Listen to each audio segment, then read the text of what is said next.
జ్ఞానము వారికి ఉన్న మేధో సంపత్తి వాళ్ళ మాటల్లోనే చాలాసార్లు మనం విన్నాం. ఈ సభలో కూడా వారే డాక్టరు, వారే లాయరు, వారే ఇంజనీరు, వారే స్ట్రక్చరల్ ఇంజనీరు, వారే 80,000 పుస్తకాలు చదివి వాళ్ళ మేధస్సుతోనే నిర్మించారు. మేడిగడ్డ కడితే మేడిపండు అయింది. ఇక అన్నారం సంగతి నేను చెప్పాల్సిన పర్లేదు. సుందీళ్ళు ఎప్పుడేమవుతుందో తెలియదు, పంపు సెట్లు ఏమైనాయో తెలియదు. ఇవాళ వీటి మీద చర్చ వచ్చినప్పుడల్లా, కాళేశ్వరం అవినీతి గురించి చర్చ వచ్చినప్పుడల్లా కృష్ణానది జలాలను ప్రాజెక్టులు అప్పచెప్పినరు అని మాట్లాడుతున్నారు అధ్యక్ష. ఇవాళ నిజంగానే వాళ్ళు మాట్లాడినప్పుడు నిజంగానే ఈ ప్రాజెక్టుల మీద జరిగిన అవకతవకలు కావచ్చు, లేకపోతే తప్పిదాలు కావచ్చు, వీటిని ఎట్లా సవరించుకోవాలి, ఎట్లా ముందుకెళ్ళాలి, ఎట్లా ప్రాజెక్టులను కాపాడాలి. పదే గతంలో 80,000 ప్రాజెక్టులకు 1,00,000 కోట్ల రూపాయల అవినీతి ఎట్లా జరుగుతుందని మహామేధావులు మాట్లాడినారు అధ్యక్ష. ఇవాళ 1,47,000 కోట్ల రూపాయలకు అంచనాలు వచ్చినాయి. 97,500 కోట్ల రూపాయలు ఇప్పటికే కాంట్రాక్టర్లకు పేమెంట్లు చేసారు. ఇంకో 10,000 కోట్ల రూపాయలు పెండింగ్ ఉన్నాయని అధికారిక లెక్కలు చెప్తున్నాయి అధ్యక్ష. మరి ఇవాళ 97,500 కోట్ల రూపాయలు ఖర్చు పెట్టిన కాళేశ్వరంలో 90,000 ఎకరాలకు కూడా నీళ్లు అందలేదన్న మాట వాస్తవం కాదా? నిజం ఇట్లుంటే ఈరోజు ఇంకా మమ్మల్ని ఏదో నిందించాలనే ప్రయత్నం చేయడము దీనికి ఏమైనా సమంజసంగా ఉందా? దీని మీద ఎక్కువ వివరాలకు వెళ్ళదలుచుకోలేదు. మా ఉత్తమ్ కుమార్ రెడ్డి గారు దీనికి సంబంధించి పూర్తి స్థాయిలో విజిలెన్స్ నివేదికలు కానీ, లేకపోతే దీనికి సంబంధించిన అంశాలు అన్నీ కూడా సాగునీటి పారుదల శాఖ మంత్రి గారు నిన్నమన్న విజిలెన్స్ నివేదిక ఆధారంగా కొన్ని నిర్ణయాలు తీసుకున్నాడు. ఆ నిర్ణయాలు అన్నిటిని కూడా నాకు తెలిసినంత వరకు తమరు అనుమతిస్తే ఈ సభలో వాటిని వారు ప్రస్తావిస్తారని నేను భావిస్తున్నా. అదేవిధంగా కృష్ణానది జలాలకు సంబంధించి కృష్ణా ప్రాజెక్టులను అప్పచెప్పిందని, కృష్ణా ప్రాజెక్టులను మొత్తం కాంగ్రెస్ వాళ్ళు వస్తేనే కాకెత్తుకపోయిందని, లేకపోతే కేంద్రానికి మేమేదో రాసి చేసినామని, అసలు ఏం మాట్లాడుతున్నారు అధ్యక్ష? అసలు ఏమైనా బాధ్యత అనేది ప్రతిపక్ష పార్టీగా 1% వాళ్ళు నిర్వహిస్తున్నారా? ఈరోజు కృష్ణానది జలాల మీద ఏర్పాటు చేసిన కృష్ణా రివర్ మేనేజ్మెంట్ బోర్డ్ 2014 రాష్ట్ర పునర్విభజన చట్టంలో స్పష్టంగా పొందుపరిచినరు. ఆ రోజు నేను కానీ, మా ఉత్తమ్ కుమార్ రెడ్డి గారు కానీ, లేకపోతే మా కోమటిరెడ్డి వెంకటరెడ్డి గారు కానీ, ఇక్కడ ఉన్నోళ్ళం ఎవరం మేము ఎంపీలం కాదు అధ్యక్ష. ఏ రోజు కూడా ఈ పునర్విభజన చట్టం ప్రతి పదం నన్ను అడిగి నేనే రాసి నేనే తీర్చిదిద్దినాను కూడా మేము ఏ రోజు చెప్పుకోలేదు అధ్యక్ష. మేము చెప్పుకోలేదు అధ్యక్ష. ఎవరు అధ్యక్ష ఆ రోజు సభలో సభ్యులు?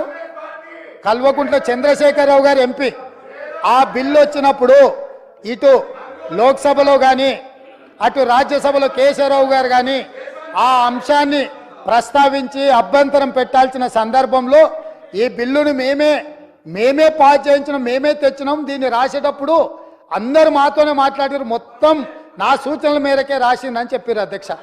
ఆ రోజు రాసింది చంద్రశేఖర్ రావే అయితే అందులో ఒకవేళ లోపం ఉంటే ఆ లోపాలకు బాధ్యులు ఎవరు అధ్యక్ష? ఈనాడు ప్రతిపక్ష నాయకుడు ఆ లోపాలకు బాధ్యుడు కాదా అని నేను మీ ద్వారా అడగదలుచుకున్న అధ్యక్ష వాళ్ళను. ఈరోజు మీరు 2014 నుంచి 2023 వరకు కృష్ణా రివర్ మేనేజ్మెంట్ బోర్డు సమావేశాలు ఏర్పాటు చేసినప్పుడల్లా ఉమాభారతి గారు మంత్రిగా ఉన్నప్పుడు వారు వెళ్ళిండ్రు, చంద్రశేఖరరావు గారు వెళ్ళిండ్రు, వివిధ సందర్భాలలో వీళ్ళే అధికారికంగా వెళ్ళిండ్రు. ఇంతవరకు నేను మా ఉత్తమ్ కుమార్ రెడ్డి గారు ఏ సమావేశాలకు పిలవలేదు, మేము వెళ్ళలేదు అధ్యక్ష. మేము స్పష్టంగా తెలంగాణ హక్కులను కాపాడడానికి మేము కొట్లాడుతుంటే మా కాళ్ళు పెట్టి కాళ్ళలో కట్టెపెట్టి మమ్మల్ని బోర్లు పడేయాలని వీళ్ళ తాపత్రయం ఏంది అధ్యక్ష? గుంజుకుంటా అన్నది ఎవరు అధ్యక్ష? నరేంద్ర మోడీ గుంజుకుంటా అన్నాడు. మరి వీళ్ళు ధర్నాలు చేయాలంటే ఏడు చేయాలి అధ్యక్ష? నల్గొండలు ఉంటాడా నరేంద్ర మోడీ? ఏడుంటాడు అధ్యక్ష? ఢిల్లీలో ఉంటాడు. శాతనైతే కల్వకుంట్ల చంద్రశేఖరరావు గారు, తన్నీరు హరీష్ రావు గారు, కల్వకుంట్ల తారక రామారావు గారు ముగ్గురు పోయి జంతర్ మంతర్లో ఆమరణ నిరాదీక్ష చేయమను. మేము వాళ్ళని పోలీసులు తీసుకెళ్లకుండా వాళ్ళు అమరులు అవ్వడము, లేకపోతే హక్కులను సాధించడమో వరకు ఈ ప్రభుత్వం అండగా నిలబడుతుంది. వాళ్ళ ముగ్గురిని ఢిల్లీలో నరేంద్ర మోడీ తప్పిదాల మీద దౌర్జన్యం మీద ధర్నా చేయమనుండ్రు కానీ నరేంద్ర మోడీతో కొట్లాడుతున్న మా కాళ్ళ కట్టబెట్టి బోర్లు పడేస్తే ఎవరు అధ్యక్ష? అదేవిధంగా అధ్యక్ష, ఎన్నికల రోజు పోలింగ్ ఇక్కడ జరుగుతుంటే పక్క రాష్ట్ర ముఖ్యమంత్రి AK-47 తుపాకులతో పోలీసులు నాగార్జున సాగర్ డ్యామ్ మీదకు పంపించింది అధ్యక్ష. ఇవాళ నేను అడగదలుచుకున్న వాళ్ళను, నాగార్జున సాగర్ 100% మన భూభాగంలో ఉంది. మన ప్రాంతం, మన ప్రాంతానికి లోపటికొచ్చి తుపాకులు పెట్టి ప్రాజెక్టులను ఆక్రమించుకుంటుంటే వీళ్ళ సహకారం లేకుండా వస్తాడా అధ్యక్ష? ఇంటి దొంగలు లేకుండా జగన్మోహన్ రెడ్డి గారు లోపలికి వచ్చి నాగార్జున సాగర్ డ్యామ్ మీద పహారాలు కాసే పరిస్థితి వస్తుందా అధ్యక్ష?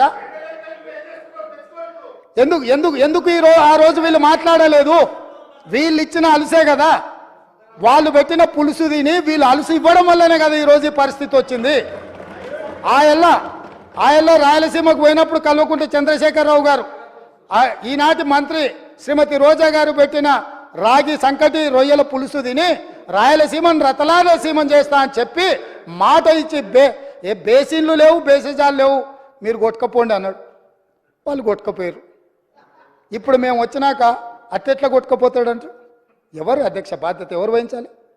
నీ కళ్ళ ముందే కదా ముచ్చుమర్రి చంద్రబాబు నాయుడు కట్టింది, నీ కళ్ళ ముందే కదా రాజశేఖర రెడ్డి పోతిరెడ్డి పాడును 44,000 క్యూసెక్లకు పెంచి తరలించకపోయింది. నీ కళ్ళ ముందలనే కదా నీ ఇంట్లో పంచపక్ష ప్రమాణాలు జగన్మోహన్ రెడ్డి గారికి పెట్టి జీవో నెంబర్ 203ను నీ ఇంట్లోనే పునాదులేసి రాయలసీమ లిఫ్ట్ ఇరిగేషన్కు ప్రగతి భవన్లో కేసీఆర్ గారి డైనింగ్ టేబుల్ మీద పునాది రాయబడ్డది. దానికి పునాది రాయేసింది మీరే కదా. 8 TMCలు పర్ డే తరలించకపోవడానికి అనుమతి ఇచ్చింది, టెండర్లు పిలిచింది, కాంట్రాక్టులు అప్పచెప్పింది, పనులు పూర్తి చేసింది మీరు అధికారంలో ఉన్నప్పుడే కదా అధ్యక్ష. మీరు మొత్తం కృష్ణానది జలాలు మహారాష్ట్ర కర్ణాటక దాటి మహబూబ్ నగర్ జిల్లాలో జూరాల నుంచి పాలమూరులో కలంపూర్లో ఎంటర్ అయి తుంగభద్ర నదిలో వచ్చే నీళ్లు, తుంగభద్ర నుంచి వచ్చిన సుంకేశ్లకు వచ్చిన నీళ్లు, సుంకేశ్ల నీళ్లు జూరాల నీళ్లు కలిసి ప్రయాణమై పాలమూరు జిల్లా నుంచి మొదలై రాయలసీమలకు పోయి నంద్యాల నుంచి తిరుక్కొని శ్రీశైలం ప్రాజెక్టు మీదకి వచ్చినప్పుడు శ్రీశైలం ప్రాజెక్టు కొంత తెలంగాణలో ఉంటే కొంత ఆంధ్రాలో ఉంది అధ్యక్ష. అంతకుముందు ప్రాజెక్టు లేవు. అంతకుముందు పోతిరెడ్డిపాడు 11,000 క్యూసెక్స్ ఉండే, అది 44,000 క్యూసెక్స్కి పెరిగింది. అంతకుముందు లేని రాయలసీమ లిఫ్ట్ ఇరిగేషన్ ఇవ్వాలా 8 TMCలు తరలించడానికి లిఫ్ట్ ఇరిగేషన్లు కట్టినరు. ముచ్చుమర్రి నుంచి అర TMC కట్టిరు అధ్యక్ష. మొత్తం 12.5-13 TMCలు పర్ డే. ఒక్క నెల రోజులు మనం కళ్ళు మూసుకుంటే శ్రీశైలంలో బురద కూడా ఉండదు అధ్యక్ష.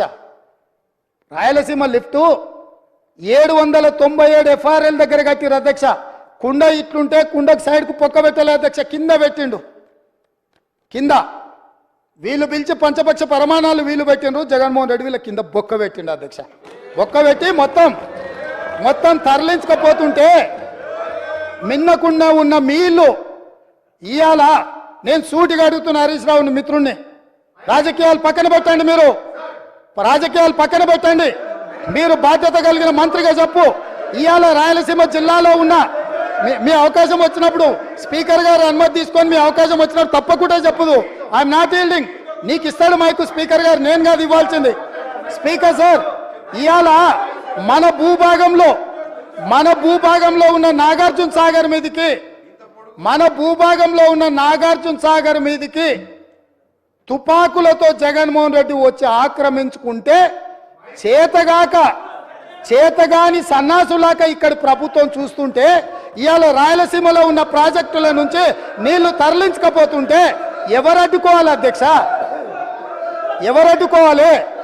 ఒక్క పక్కన వాళ్ళు ప్రాజెక్టులు పూర్తి చేసుకుంటుంటే వీళ్ళు ఇక్కడ ఆనాడు కోమటిరెడ్డి వెంకటరెడ్డి గారు కొట్లాడి నల్గొండ జిల్లాలో ఉన్న ఫ్లోరైడ్ను అక్కడి బాధితులను ఆదుకోవడానికి SLBC ప్రాజెక్టు మంజూరు చేయించి 42 కిలోమీటర్ల tunnel Rajiv Gandhi tiger reserve ఫారెస్ట్లో పర్యావరణ అనుమతి లేకపోతే టన్నెల్ బోర్ మిషన్ తోటి ఆ గుట్టను తొలిసి నీళ్లు దేవాలని 42 కిలోమీటర్ల టన్నెల్ని మొదలు పెట్టించి 2014 వరకు 32 కిలోమీటర్లు